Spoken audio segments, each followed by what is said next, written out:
عن يونس ابن عبد الأعلى رحمه الله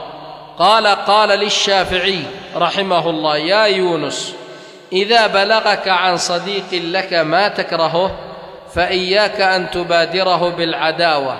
وقطع الولاية فتكون ممن أزال يقينه بشك، ولكن ألقه وقل له: بلغني عنك كذا وكذا، واحذر أن تسمي له المبلغ، فإن أنكر ذلك فقل له: أنت أصدق وأبر، لا تزيدن على ذلك شيئا. وإن اعترف بذلك فرأيت له في ذلك وجها لعذر فاقبل منه، وإن لم تر ذلك فقل له: ماذا أردت بما بلغني عنك؟ فإن ذكر ما له وجه من العذر فاقبل منه، وإن لم تر لذلك وجها لعذر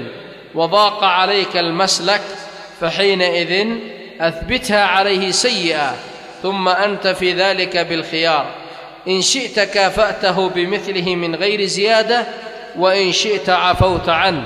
والعفو أقرب للتقوى وأبلغ في الكرم، لقوله تعالى: وجزاء سيئة سيئة مثلها، فمن عفا وأصلح